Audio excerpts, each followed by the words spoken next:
কথায় আছে, প্রেম কখনো ধর্ম, জাত, বর্ণ কোনো কিছুই মানে না। যে যাকে ভালোবাসে সে কোন জাতের মানুষ সেটা কখনোই কেউ দেখতে চায় না।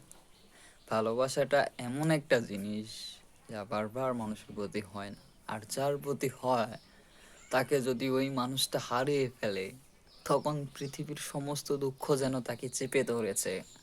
আপনার এই ভালোবাসার কষ্টটা একমাত্র যে ব্যক্তি আপনাকে হারিয়েছে সেই ব্যতীত দ্বিতীয় কেউ কখনোই বুঝতে পারবে না। এই স্বার্থের পৃথিবীতে মানুষ টাকা ছাড়া কাউকেই ভালোবাসে না। আপনি মেনে নেন আর না নেন, তবে এটাই সত্য যে টাকা ছাড়া কখনোই কারো ভালোবাসা টিকে থাকে না।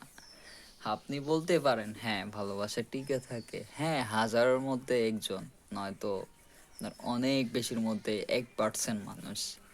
কিন্তু বাস্তবে বলতে গেলে যে আপনার টাকা ছাড়া কেউ কাউরে ভালোবাসে বিষয়টা আসলে তেমন না। টাকা ছাড়া কেউ কাউরে ভালোবাসে না। অতএব যাকে ভালোবাসবে নিঃস্বার্থভাবে ভালোবাসো, ইনশাআল্লাহ তার সফলতা আসলে তোমাকে কখনোই হাত ছেড়ে সে ছেলেটা যাবে না। তুমি হয়তো স্বার্থপর হলেও সেই মানুষটা স্বার্থপর না। হ্যাঁ, আমি সব ছেলেকে ভালো বলবো তা না।